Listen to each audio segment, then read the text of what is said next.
बिस्मिल्लाहिर्रहमानिर्रहीम। अस्सलामुअलैकुम स्टूडेंट्स। उम्मीद करता हूँ कि आप सब लोग खैरियत से होंगे और खुश होंगे। तो बच्चों, class 10th mathematics new book chapter 3 matrices and determinants, आज उसकी एक्सरसाइज के MCQs मैंने आपसे डिस्कस करने हैं और मैंने आपको ये सारे MCQs समझाने हैं कि इनका दुरुस्त जवाब कौन सा है और क्यों है और कैसे है।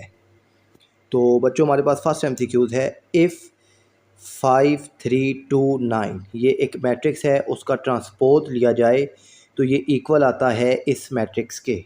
आप मुझे x का जवाब बताएं। तो अब उसे x का जवाब बताना है। तो बच्चों, यहाँ पर ना इसका ट्रांसपोज है, तो आपने इसका ट्रांसपोज फाइंड आउट करना है। तो अब 5329 आप इसका ट्रांसपोज लें तो आपको मालूम है कि ट्रांसपोज रो को कॉलम में चेंज करते हैं। ठीक है, 53 रो है, ये कॉलम में आ जाएगा 53। ये 29 रो है तो ये आ गया कॉलम में 29। ये इक्वल है 5x/2 3 और 9 इस मैट्रिक्स के। अब आप फर्स्ट एलिमेंट देखिए तो 5 के इक्वल है, ओके है। तो अब ना ये जो है थर्ड, पहले इसको देख लीजिए, 3 के इक्वल है, 9 के इक्वल है, तो ये 2x/2 के इक्वल होगा। तो 2x/2 के इक्वल हो गया। अब ये 2x के साथ डिवाइड हो रहा है तो इस साइड पर आएगा तो मल्टीप्लाई हो जाएगा। 2 2 ज़ा 4, तो यहाँ पर जो x का आंसर है वो आपके पास आ गया है 4। बी ऑप्शन इसका दुरुस्त है। फिर सेकेंड MCQ है बच्चों आपके पास। If I3 equal to y0x फिर 0z0x01 कि ये I3 का मतलब है कि यूनिट मैट्रिक्स जो है I3 वाला वो इसके इक्वल है। तो आप मुझे x, y और z का आंसर बताएं। तो x, y और z का आंसर बताना है बच्चों। ये है मेरे पास मैट्रिक्स y0x फिर 0z0 फिर 001। तो अब ये I3 का मतलब है कि ये हमारे पास ये यूनिट मैट्रिक्स है। ठीक है, 3/3 का I3 का मतलब है 3/3 का। अब देखिए y, अब कोरस्पोंडिंग एलिमेंट्स आपस में इक्वल होते हैं। ठीक है, y 1 की इक्वल आ गया तो y का आंसर आ गया मेरे पास 1। फिर ये 0 0 की इक्वल है, फिर x इक्वल टू 0 है तो x इक्वल टू 0 आ गया। ठीक है, अब यहाँ पर ये देखिए ये 0 0 की इक्वल है, तो अब देखिए z को, तो z इक्वल टू 1 है तो z इक्वल टू 1 आ गया। ठीक है, तो अब बाकी जो है हमने x, y और z का आंसर मालूम करना था तो हमने मालूम कर लिया है। तो अब हमें किसी और जो हैं एलिमेंट्स को, कोरस्पोंडिंग एलिमेंट्स, उनको बराबर करने की ज़रूरत नहीं है। तो यहाँ पर अब देखिए जवाब है y और z दोनों 1 है और x 0 है। तो y और z दोनों 1 है, x 0 है, तो डी ऑप्शन यहाँ पर इसका दुरुस्त है। और फिर है जी बच्चों हमारे पास थर्ड MCQs है। Additive inverse of unit matrix of order 2 is कि एक यूनिट मैट्रिक्स है जिसका ऑर्डर 2 है तो उसका एडिटिव इनवर्स क्या होगा। तो अब एक यूनिट मैट्रिक्स है जिसका ऑर्डर 2 है, तो यानी 2/2 है, 1 0 0 1। ठीक है ना, यूनिट मैट्रिक्स क्या होता है कि जिसके ये जो मेन डायगनल है, प्रिंसिपल डायगनल है, इसके शुरू में ये जो है यहाँ पर 1 होता है।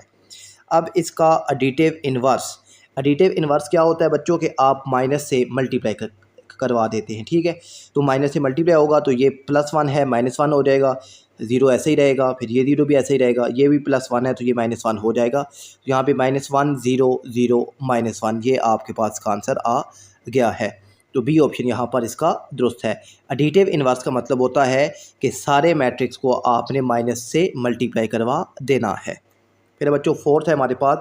Multiplicative inverse of a null matrix of order 2 is कि एक मैट्रिक्स है जो कि नल मैट्रिक्स है। नल मैट्रिक्स का मतलब होता है कि उसमें सारी एंट्रीज, सारे एलिमेंट्स 0 हैं, तो उसका मल्टीप्लिकेटिव इन्वर्स क्या होगा। तो एक है जी हमारे पास नल मैट्रिक्स जिसका ऑर्डर 2/2 है। ठीक है, 0 0 0 0, तो इसका डिटर्मिनेंट क्या आ जाएगा 0। ठीक है ना, डिटर्मिनेंट होता है क्रॉस मल्टीप्लाई, 0 0 से मल्टीप्लाई होगा 0, फिर 0 0 से मल्टीप्लाई होगा 0, सारे एलिमेंट 0 हैं तो डिटर्मिनेंट भी 0 आ गया। तो जब डिटर्मिनेंट 0 हो जाए तो इन्वर्स डज नॉट एग्जिस्ट होता है।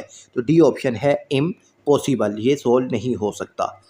फिर है 5 है बच्चों, A is a symmetric matrix if. तो ए कब सिमेट्रिक होता है? तो सिमेट्रिक की पहचान ये है कि आप किसी भी नंबर का ट्रांसपोज लें तो वापस वही नंबर आ जाए, यानी वापस वही मैट्रिक्स आ जाए, तो आपके पास वो सिमेट्रिक मैट्रिक्स होता है।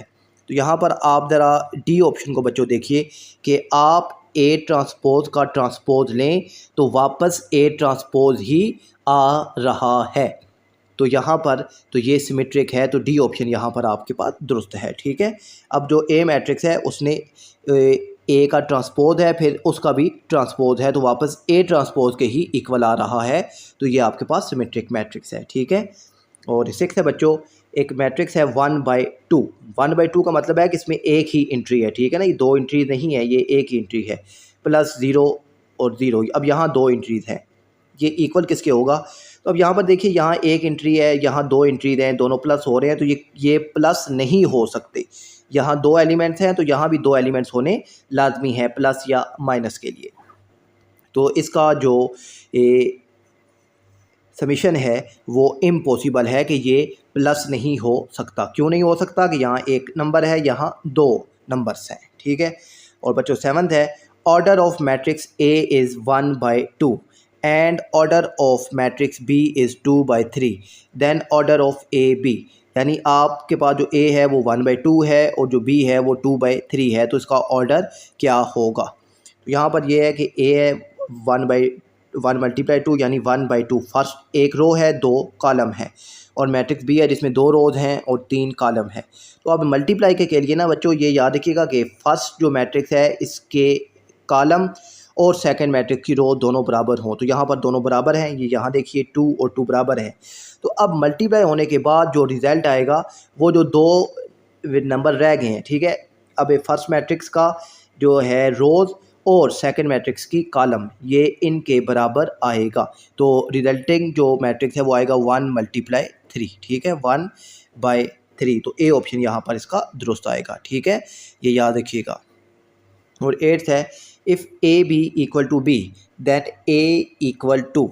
तो अगर ए बी जो है वो बी के इक्वल है तो ए क्या होगा? तो याद रखिएगा कि अगर ए बी के इक्वल आ रहा है, यानी ए और बी को मल्टीप्लाई करवाया जाए तो बी ही जो मैट्रिक्स है वो वापस आता है। तो इसका मतलब है कि जो ए है वो आई यानी आइडेंटिटी मैट्रिक्स है। ए अगर आइडेंटिटी मैट्रिक्स है तो वापस बी मैट्रिक्स ही आएगा, ये आपने याद रखना है।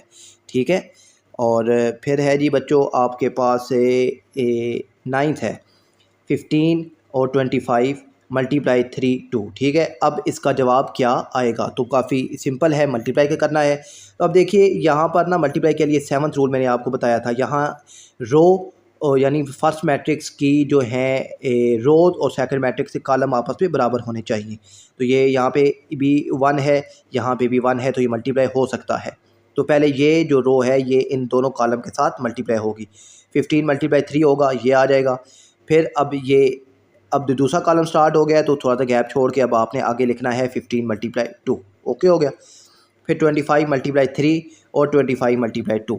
तो ये 15 3 दा 45 और 15 2 दा 30, फिर 25 3 दा 75 और 25 2 दा 50, 45 30 75 और 50। तो 45 30 75 और 50 डी ऑप्शन आपके पास यहाँ पर इसका आंसर आ जाएगा। और आपके पास एक्स है, इफ़ टी का आप डिटर्मिनेंट लें और वो -1 के इक्वल हो तो टी का इन्वर्स किसके इक्वल होगा? तो सिंपल है बच्चों, आपके पास ये गिवन है कि टी का जो डिटर्मिनेंट है वो -1 है। तो अब टी का इन्वर्स, तो इन्वर्स होता है बच्चों adjoint of T our T का डिटर्मिनेंट। यहाँ पे जो भी नंबर होता है, अगर ए होता तो एडजॉइंट ऑफ ए अवर ए का डिटर्मिनेंट, बी होता तो adjoint of B or B का डिटर्मिनेंट। अब ये जो डिटर्मिनेंट है इसका आंसर है मेरे पास -1, इसी जगह मैंने -1 लिख दिया। अब माइनस शिफ्ट हो जाएगा ऊपर, तो माइनस शिफ्ट होगा ऊपर तो ये आ जाएगा माइनस एडजॉइंट ऑफ टी। तो यहाँ से क्या बात समझ आई कि टी का जो डिटर्मिनेंट है ये माइनस एडजॉइंट ऑफ टी के इक्वल होता है। तो यहाँ पर जो दुरुस्त जवाब आएगा वो आएगा बच्चों आपके पास option C, minus adjoint of T के इक्वल आएगा। फिर है बच्चों आपके पास 11th, मैट्रिक्स इक्वेशन है मेरे पास y plus x equal to 144 plus y and x plus 2y equal to x plus 13 is. तो आपने इसकी ये जो है मैट्रिक्स फॉर्म बनानी है। तो बच्चों यहाँ पर सबसे पहले ये समझिएगा कि यहाँ पर है मेरे पास अब ये प्लस वाई इस साइड पर शिफ्ट होगा तो ये हो जाएगा माइनस वाई। ठीक है, जब माइनस वाई होगा तो वाई वाई से हो जाएगा कैंसिल, तो x इक्वल टू 144 आ गया। अब y नहीं है तो आपके पास इक्वेशन हो गई x 0y और जो कि इक्वल है 144 के। ठीक है, और फिर है जी दरमियान में जो है साइन वो आ जाएगा प्लस का। ठीक है, और फिर है बच्चों मेरे पास अब दूसरी इक्वेशन देखिए, ये प्लस वाई साइड पर आएगा तो क्या हो जाएगा माइनस वाई, ये एक्स एक्स से हो जाएगा कैंसल। तो यहाँ पर आपके पास जो दूसरी इक्वेशन बनी वो बनी 0 प्लस 2y इक्वल टू 13। तो ये दो इक्वेशन आपके पास बन गई हैं। ठीक है, जब ये दो इक्वेशन आपके पास बन गई हैं तो आपके पास ये जो एक इक्वेशन है वो आ गई, 1x plus 0y equal to 144, फिर 0x plus 2y equal to 13। अब आपने मैट्रिक्स बनाना है A, तो मैट्रिक्स A में जो x और y के होते हैं कोफिशिएंट वो लिखते हैं। तो 1 0 0 2 1 0 0 2। फिर एक मैट्रिक्स बनाते हैं x जिसमें वेरिएबल्स आते हैं जो हमने मालूम करने होते हैं। हमने x और y मालूम करना है तो वो x और y जो है हमने कॉलम में लिख लिए हैं। फिर एक और मैट्रिक्स बनता है बी में ये जो कांस्टेंट वैल्यूज़ होती हैं वो हम लोग लिखते हैं। ठीक है, अब यहाँ पर आपने इसको लिख लिया है, तो अब आपने इसको लिखना कैसे है, तो अब ये लिखना कैसे है तो वो अब देखते हैं। अब यहाँ पर ये समझिएगा बच्चों कि यहाँ देखिए ये 1 है, ये 0 है और ये 0 है, ये 2 है। जो कोफिशिएंट है सबसे पहले वो लिखे हुए हैं तो उनको हमने नाम दिया है A का, तो ये आ गया A। फिर उसके बाद लिखा हुआ है x और y, तो अब x और y को मैंने नाम को जो दिया है वो दिया है क्योंकि ये जो है x का, तो यहाँ आ गया x इक्वल टू, फिर ये जो कांस्टेंट है इन्हें नाम दिया मैंने b का, तो यहाँ आ गया b। ठीक है, तो अब सबसे पहले जो मैट्रिक्स A है उसकी वैल्यूज़ आएंगी 1 0 0 और 2। ठीक है, फिर जो है x उसकी वैल्यूज़ आएंगी वो हैं जी x और y। ठीक है, फिर इक्वल b, तो b की वैल्यूज़ हैं 144 और 13। ठीक है, तो ये मैट्रिक्स आपके पास बन जाएगा, ये जो यहाँ पर आपके सामने लिखा हुआ है। ठीक है बच्चों, तो अब यहाँ पर इसका जो दुरुस्त जवाब आएगा वो है हमारे पास जी कौन सा 1002 1002 XY 144, तो सी ऑप्शन यहाँ पर बच्चों आपका दुरुस्त है। और फिर है जी बच्चों हमारे पास 12 MCQs है। The matrix of coefficient for x minus y equal to 3 is. तो इसके कोफिशिएंट क्या आएंगे, तो सिंपल है बच्चों, ये x minus y equal to 3 है, तो कोफिशिएंट होते हैं जो शुरू में वैल्यूज़ होती हैं। तो अब x के शुरू में 1 है तो 1 आएगा, तो अब y के शुरू में 1 है तो 1 आएगा, मगर साथ माइनस का साइन है तो -1 आएगा, तो 1 माइनस 1 बी ऑप्शन यहाँ पर इसका दुरुस्त आएगा। फिर है जी बच्चों आपके पास से ये है 13, 1 2 और 3 के साथ मल्टीप्लाई हो रहा है, तो ये मल्टीप्लाई ही नहीं हो सकता क्योंकि यहाँ रो में 2 लफ्ज़ हैं और कॉलम में 1 लफ्ज़ है। तो 7th रूल जो मैंने आपको बताया था एक्सरसाइज 3.3 में वही यहाँ पर इम्प्लीमेंट नहीं हो रहा, तो यहाँ पर ये नॉट पॉसिबल है, यानी इम्पॉसिबल है, मल्टीप्लाई नहीं हो सकता। और फिर है बच्चों 14, if A and B are two matrix, ठीक है, comfortable for the product A B, then A B का ट्रांसपोज। तो मैट्रिक्स हैं ए बी जो आपस में मल्टीप्लाई हो सकते हैं, तो ए बी का ट्रांसपोज किसके इक्वल आएगा। तो बच्चों ये इस तरह का एक शॉर्ट के क्वेश्चन भी हमने प्रूव किया था, तो ए बी का ट्रांसपोज हमेशा इक्वल होगा बी ट्रांसपोज और ए ट्रांसपोज के। ठीक है, ये याद रखिएगा कि ए बी का होल ट्रांसपोज इक्वल होता है बी ट्रांसपोज और ए ट्रांसपोज के। सी ऑप्शन यहाँ पर दुरुस्त है। फिर बच्चों 15, -3 5 -3 x -1 is a singular matrix then x। तो ये सिंगुलर मैट्रिक्स है, तो सिंगुलर मैट्रिक्स का मतलब क्या है कि आप अगर इसका डिटर्मिनेंट लें तो डिटर्मिनेंट 0 है। तो आप मुझे x का जवाब बताएं, तो x का जवाब बताते हैं। तो बच्चों हमने से सिंगुलर मैट्रिक्स है, तो सिंगुलर मैट्रिक्स का मतलब है इसका डिटर्मिनेंट 0 है, तो आप इसका डिटर्मिनेंट फाइंड आउट कर सकते हैं। -3 x -1 से मल्टीप्लाई होगा, ठीक है, क्योंकि डिटर्मिनेंट क्रॉस मल्टीप्लाई होता है और दरमियान में फार्मूले का माइनस आता है। -3 मल्टीप्लाई होगा x -3 के साथ, फिर फार्मूले का माइनस, फिर 5 मल्टीप्लाई हो जाएगा -3 के साथ इक्वल टू 0। फिर -3x के साथ मल्टीप्लाई होगा तो -3x, फिर ये माइनस और ये माइनस मिलकर प्लस, 3 1 ज़ा 3 हो जाएगा। फिर ये माइनस और ये माइनस मिलकर प्लस, 5 3 ज़ा 15, तो 15 + 3 18, -3x + 18 + 18 दूसरी तरफ जाएगा जो हो जाएगा -18। ठीक है, अब ये -3x के साथ मल्टीप्लाई हो रहा है, इस साइड पर आएगा तो हो जाएगा डिवाइड, माइनस माइनस से कैंसिल, 3 6 ज़ा 18, तो जो x है उसका आंसर आपके पास आ गया है बच्चों 6। बी ऑप्शन यहाँ पर आपके पास दुरुस्त है। और फिर है जी बच्चों हमारे पास 16, if adjoint of a = 5 6 2 3 then a का डिटर्मिनेंट क्या होगा। तो ये याद रखिएगा कि a का डिटर्मिनेंट एडजॉइंट ऑफ a का अगर आप डिटर्मिनेंट लें तो इसके इक्वल आएगा, a का ट्रांसपोज लें और उसका डिटर्मिनेंट लें तो तब भी a के डिटर्मिनेंट के इक्वल आएगा। और आप अगर a को माइनस से मल्टीप्लाई करवा दें और उसका डिटर्मिनेंट लें तो तब भी ये दोनों इक्वल होंगे। तो यहाँ पर ऑप्शन है D, all a b c equal हैं। ठीक है, तो मुझे उम्मीद है बच्चों ये MCQs आपको समझ आ गए होंगे। अपना ख्याल रखिएगा। अल्लाह हाफिज़।